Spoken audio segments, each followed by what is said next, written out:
Hi guys, it's Mary and welcome to another vlog. Okay, so today's video, we are going to have a short room tour here in my workplace. Welcome to Riyadh!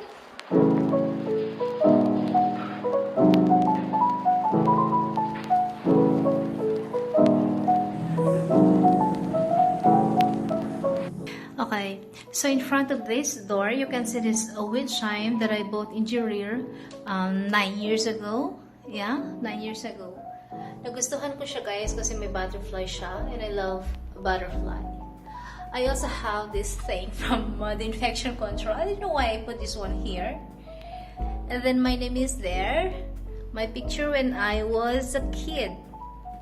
So cute, right?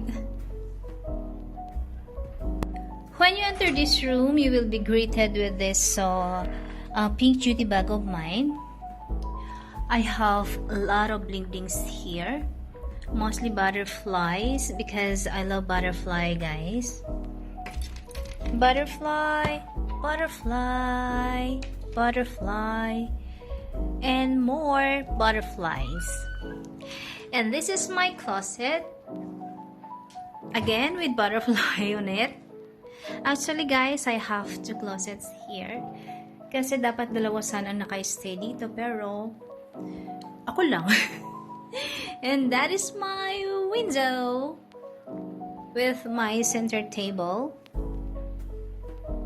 And may halaman siya. My laptop is there. And then I also have my dresser there. Magulo siya guys. Ayan. My trash bag is there. And then emergency bag.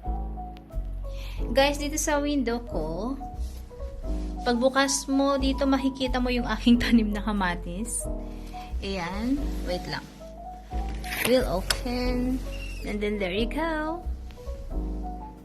So healthy, right?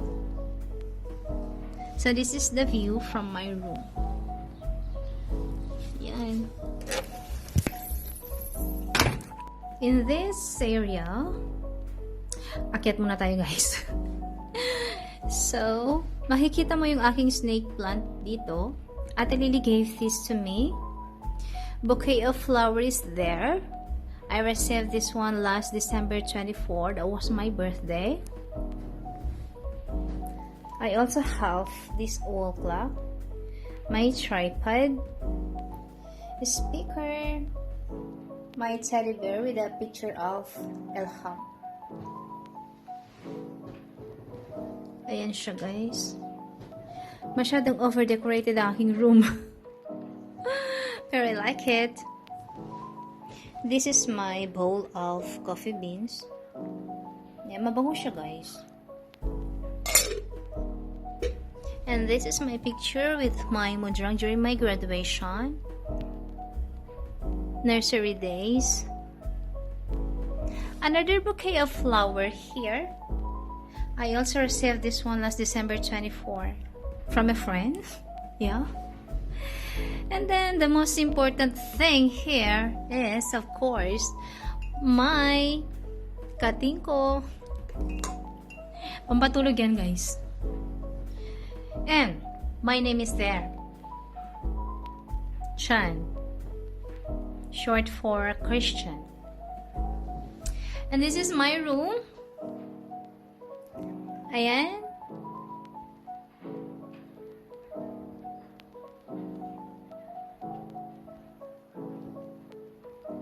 And finally, my favorite area in this room. My rest station. Okay, so I have my bed here with 4 pillows. I have bedside table with this lampshade that was given to me by my friend Jayan. Now she's in Canada. Hi Jayan. I have my altar there. So that is the end of my quick room tour. Hope you guys like it and see you on my next vlog. Bye!